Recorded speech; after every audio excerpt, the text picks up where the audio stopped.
Hello students, मैं doctor Ravichandran, guest faculty physics department BMD college में। आज जैसे कि आप देख पा रहे हैं, strategy for physics board exam, यानी फिजिक्स जो हमारे बोर्ड एग्ज़ाम यानी +2 आईएससी में आने वाला है, उसके लिए रणनीति।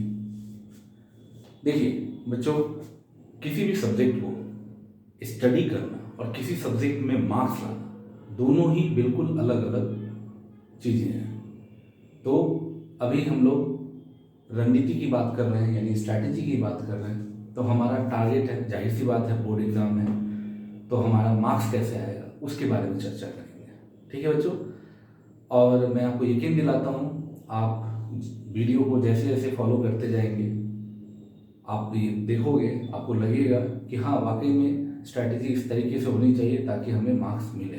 अब सवाल उठता है कि मार्क्स, कितने मार्क्स?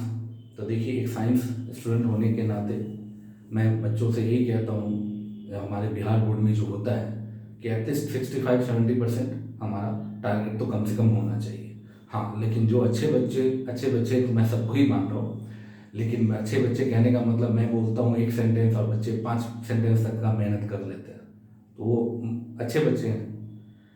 मेरे लिए सभी अच्छे बच्चे हैं, जो सुन रहे हैं, जो देख रहे हैं, सभी। तो आप लोगों का टारगेट जो है, मैं सभी के लिए, हमने बोला कि 65 से 70% कम से कम होना चाहिए। लेकिन जो 90+ का पहले से ड्रीम रख रहे हैं, उनके लिए तो और बेहद आसान हो जाएगा इस वीडियो के बाद। ठीक है, तो बस आप देखते जाइए क्या क्या चीज़ें हैं इसमें। लेकिन हाँ, आपको मैं बोलूँगा पेशेंस यानी धैर्य के साथ आप पूरे वीडियो को देखा कीजिए। और मेरा वीडियो जब भी होगा 10 से 15 मिनट का होगा, आप देखेंगे वीडियो के अंत में आपको ज़रूर ऐसा फील होगा कि जो मैं कह रहा हूँ वो संभव है। तो देखिए, तो हमारा स्ट्रैटेजी आज का जो है कि पूरे जो थ्योरी पेपर आता है 70 मार्क्स का, आपको पता होना चाहिए कि टोटल 70 मार्क्स का आता है थ्योरी पेपर। ठीक है, इसमें मैं 2 भागों में बांट रहा हूँ। जो हमारा अभी टारगेट है, पहला टारगेट, फर्स्ट टारगेट, ठीक है, इसको मैं कह रहा हूँ टारगेट नंबर 1, और मैं सबसे पहले इसी पे फोकस हूँ। पहला टारगेट क्या है कि मुझे किस तरीके से 45 से 50 मार्क्स लाना है। ठीक है, फिर हम लोग जाएंगे, जाहिर सी बात है 45 है तो इसके हिसाब से 70 में से 45 हटा दोगे तो हमारा टारगेट दूसरा क्या होगा? टारगेट दूसरा जो होगा वो क्या होगा? वो होगा 25 से लेकर 20 तक। ठीक है, तो एक टारगेट हमारा यहाँ पे है और एक टारगेट हमारा यहाँ पे है। जाहिर सी बात है, आप लोगों को दिख रहा है ये मार्क्स ज़्यादा, तो सबसे पहले आप इस पे फोकस होंगे, ऑब्वियस सी बात है। तो हम लोग इसी पे फोकस होंगे। ये क्या चीज़ है? तो इसमें 2 चीज़ें हैं, एक ऑब्जेक्टिव जिसको हिंदी में बोलते हैं वस्तुनिष्ठ प्रश्न, ऑब्जेक्टिव होगा, और दूसरा न्यूमेरिकल। ठीक है, तो ऑब्जेक्टिव के बारे में आप जानते ही हैं, टोटल 35 का आता है, तो इससे तो आपको 35 मार्क्स मिल गए। और ये जो है ये फिक्स नहीं होता है, मान के चलिए ये 10 से 15 तक आ सकता है। तो हम, और यहाँ पे इसकी बात तो सबसे पहले कर लें कि हम यहाँ पे हम अभी फोकस कर रहे हैं कि हमें ये जो 35 ऑब्जेक्टिव आते हैं इसको कैसे कवर करना है, और न्यूमेरिकल्स इसको कैसे कवर करना है। कुछ बच्चों को न्यूमेरिकल का नाम सुनते ही हाथ पैर फूल जाते हैं कि अरे बाप रे, अब तो न्यूमेरिकल करना होगा। तो मैं यकीन दिला रहा हूँ कि अगर आप जो ऑब्जेक्टिव के लिए बताऊंगा वो चीज़ अगर आप कर लेते हो तो न्यूमेरिकल्स जो लेवल होता है पेपर में, यानी कि बिहार बोर्ड का जो आईएससी का आता है फिजिक्स पेपर में न्यूमेरिकल्स, वो एकदम मक्खन जैसा आप कर सकते हो आराम से। बस आपको फॉर्मूला और जो चीज़ें मैं इंस्ट्रक्शन यहाँ पे निर्देश मैं दूंगा ऑब्जेक्टिव यानी वस्तुनिष्ठ यानी एमसीक्यू के लिए करने के लिए। ठीक है, तो इसमें आपको 35 क्वेश्चन, यहाँ पे टोटल 42 क्वेश्चन होते हैं, ध्यान में रखिएगा। इस ऑब्जेक्टिव में मैं यहाँ पे नहीं लिख रहा हूँ ताकि कंफ्यूजन न रहे कि 42 क्वेश्चन होते हैं, उसमें से सिर्फ 35 क्वेश्चन को देना है, तो इसका मतलब यहाँ पे 35 मार्क्स, और न्यूमेरिकल जो होते हैं वो 10 से 15 मैं मान के चलता हूँ इतना होता है। तो यानी कम से कम 45 मार्क्स आप ला सकते हैं, या ज़्यादा से ज़्यादा इसमें 50। अगर परसेंटेज के हिसाब से देखें तो ये हमारा 65% से 70% हिसाब लग जाता है, यानी यही आपको 65 से 70% आपको दे देता है। तो इसका प्रैक्टिकल आपको मालूम है 30 मार्क्स का है, तो 30 मार्क्स में तो ऑन एन एवरेज मिल ही जाता है 70% के करीब। यानी कुल मिला के अगर इस टारगेट 2 को, जो अभी मैंने चर्चा नहीं किया, सिर्फ इस पे फोकस हो, तो बड़े आराम से आप 65-70% ला सकते हैं, बड़े आराम से। जो बच्चे कहते हैं कि हे प्रभु मुझे पास करा दो, अरे भाई पास नहीं करना है, जो मैं आपको रामबाण देने जा रहा हूँ उस चीज़ को अगर आप फॉलो करते हैं तो 65 से 70% मार्क्स आपका कहीं नहीं जा रहा है, ठीक है। तो हमारा टारगेट नंबर 1 जो है उसको करना है। अब ये टारगेट 2 क्या है, तो टारगेट 2 अभी मैं लिखूंगा नहीं इसके बारे में, अभी सिर्फ इतना ही समझिए। इसमें आपका डेरिवेशन आ जाता है, लॉन्ग टाइप आ जाता है, प्रॉपर्टीज आ जाता है, जितने थियोरेटिकल पोर्शन है जिसमें आपको थ्योरी लिखना है उन सब चीज़ों के बारे में। तो ये 30 मार्क्स का है, या 25 से 20 मार्क्स का है, ठीक है। तो अभी हम टारगेट नंबर 1 पे आते हैं कि टारगेट नंबर 1 को हमें कैसे करना है। ओके, हाँ देखिए तो जैसा कि मैंने टारगेट 1 की चर्चा कर रहा था, टारगेट 1 क्या है हमारा, ऑब्जेक्टिव प्लस न्यूमेरिकल। क्यों? 45 से 50 मार्क्स लाने के लिए, फॉर 40 to 50 मार्क्स। अच्छा बच्चों ध्यान दीजिएगा, मैं यहाँ अंग्रेजी में लिख रहा हूँ लेकिन आप लोगों को इससे कोई फर्क नहीं पड़ेगा, ठीक है, क्योंकि मैं हिंदी में बोल रहा हूँ, ठीक है, और मैं ऐसे शब्दों का प्रयोग कर रहा हूँ जिससे आप लोगों को कोई प्रॉब्लम ना हो समझने में, ठीक है। और मैं आप लोगों को बार बार रिक्वेस्ट करूँगा, प्रार्थना करूँगा कि आप लोग पूरे वीडियो को आप देखिए, फिर आप जजमेंट कीजिए कि आप समझ पा रहे हैं या नहीं, ठीक है। तो पहला जो टारगेट हमारा ऑब्जेक्टिव प्लस न्यूमेरिकल क्यों था, क्योंकि ये 45 से 50 मार्क्स कवर करता है। कहाँ से? 70।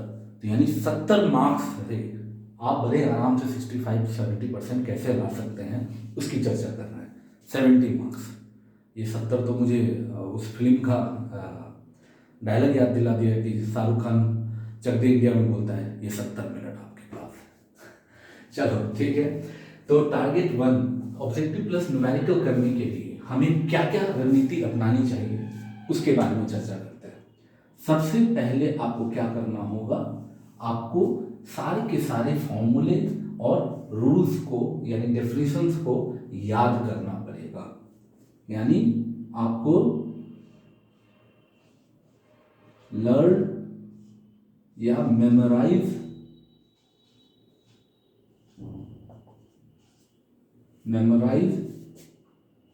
ऑल फॉर्मूला का प्लूरल होता है, याद कर लीजिए सारे फॉर्मूले को, and rules with proper definitions.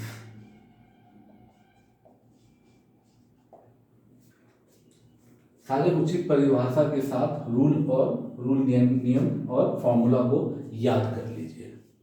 पहला हमारा ये होना चाहिए, ठीक है, क्या? ऑब्जेक्टिव और न्यूमेरिकल के लिए। फिर दूसरा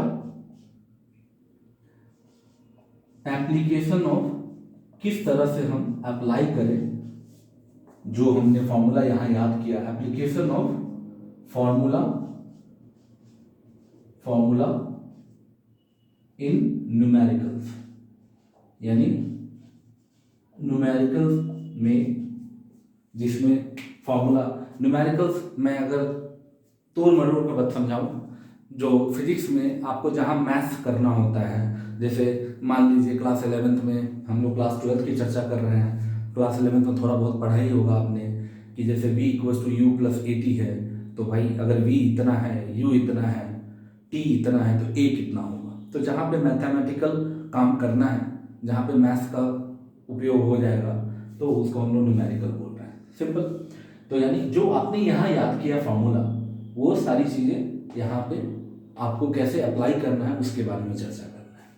ठीक है, तो अब आप कहेंगे ओ सर तो हमें क्या बता रहे हैं कि ये फार्मूला लर्न करना होगा, फिर ये सारी चीज़ें, यानी पूरा थ्योरी पढ़ना है? नहीं, आप जरा विश्वास रखिए, आपको अभी मैं सिर्फ और सिर्फ टारगेट 1 जो हमारा ये 45 से 50 यानी 65 से 70% मार्क्स एक झटके में कैसे लाना है उसके बारे में चर्चा कर रहे हैं। तो उसमें आप उस बड़े आराम से आप फॉर्मूला भी याद कर सकते हो मेरे साथ, मेरे वीडियोस को देखते रहोगे और साथ में न्यूमेरिकल्स, ये सारी चीज़ें करोगे।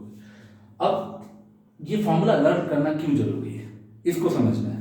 अगर आपने अभी सेंटअप का जिन बच्चों ने दिया है अभी में हमारे कॉलेजेस में एग्ज़ाम, तो पेपर जब आप देखोगे तो पेपर में ऑब्जेक्टिव बहुत बहुत आराम से दिया रहता है। उसमें क्या होता है, उसमें बहुत पूछता है तो फार्मूला के बारे में पूछ लेता है, उल्टा पुल्टा लिख देता है, बोलता है कौन सा फार्मूला है इसमें से, या बहुत पूछेगा तो ऐसा यूनिट के बारे में पूछेगा, या डायमेंशन के बारे में पूछेगा, या उसमें कुछ प्रॉपर्टीज़ के बारे में पूछेगा। मतलब ऐसी छोटी मोटी बातें जो सिर्फ डायरेक्ट फार्मूला या रूल के डेफिनेशन पे रहता है, परिभाषा पे रहता है। यानी रूल जो भी है, जैसे अगर आपने क्लास 11 में पढ़ा न्यूटन नियम, मैं अभी क्लास 12 का चर्चा नहीं कर रहा हूँ, जैसे जैसे टॉपिक होगा उसमें हम लोग चर्चा करते रहेंगे। तो न्यूटन का नियम, तो न्यूटन का नियम का डेफिनेशन आप अच्छी तरह याद कर लीजिए, तो बस उसको, और हम लोग इतने बड़े आराम से हम लोग करेंगे, आप देखिएगा फिर कैसे आता है। तो टारगेट 1, अब आपको ये मालूम हो गया होगा कि हमारा जो पहला टारगेट है क्यों है और कैसे है। क्यों है ये जवाब है, कैसे होगा ये जवाब है। ठीक है, तो ये हमारा रणनीति है। जैसा कि मैंने शुरुआत में ही बोला कि किसी विषय को पढ़ना एक अलग बात है और किसी विषय में मार्क्स लाना ये अलग बात है। तो हमारा अभी यहाँ पे फोकस है कि हम मार्क्स कैसे लाएं।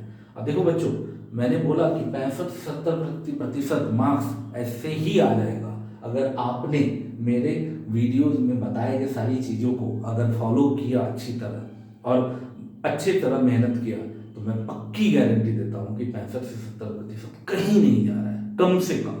उसके आगे तो आपकी मेहनत है, जब हम टारगेट 2 लास्ट में करेंगे तो उसकी बात। ठीक है, अब ज़रा मैं एक और महत्वपूर्ण बात बताऊँ यहाँ पे। जैसा कि मैंने बोला कि वीडियो हमारा 10 से 15 मिनट का हमेशा रहेगा, तो वीडियो जरूर आप लोग देखेंगे और क्रम के अनुसार देखेंगे। ठीक है, जैसे जैसे वीडियो नंबर है वीडियो नंबर देता जाऊंगा।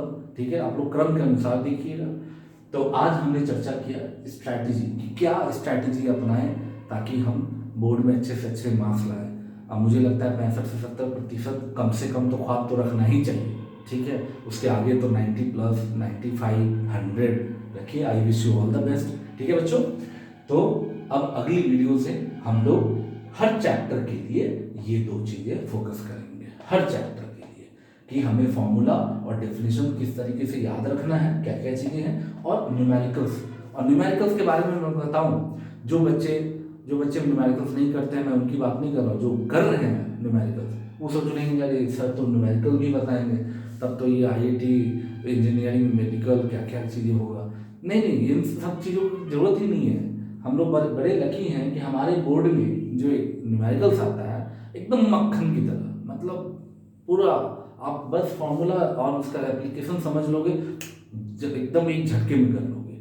ठीक है बच्चों, तो आज के लिए हम लोग यहीं पे एंड करते हैं इस चीज़ को, कि हमने आज जो सीखा कि हमारा टारगेट है, उस टारगेट को हम कैसे करें इस चीज़ को। और जब भी इस वीडियो को देखना हो, आपको इस चीज़ समझना हो, तो वीडियो को पीछे करके आप लोग देखिएगा। और हाँ, ये मेरा पहला वीडियो है बच्चों, तो आप लोगों से मैं उम्मीद करूँगा कि आप लोगों के कमेंट्स, लाइक्स, डिसलाइक्स जो भी हैं आप लोगों को पसंद हो, वो आप लोग देखिएगा, आप लोग ज़रूर बताइएगा। ठीक है, और अच्छे स्टूडेंट बने रहिए, घर के अच्छे बच्चे बने रहिए, और राज्य और देश के लिए अच्छे नागरिक बनिए। Okay, thank you so much.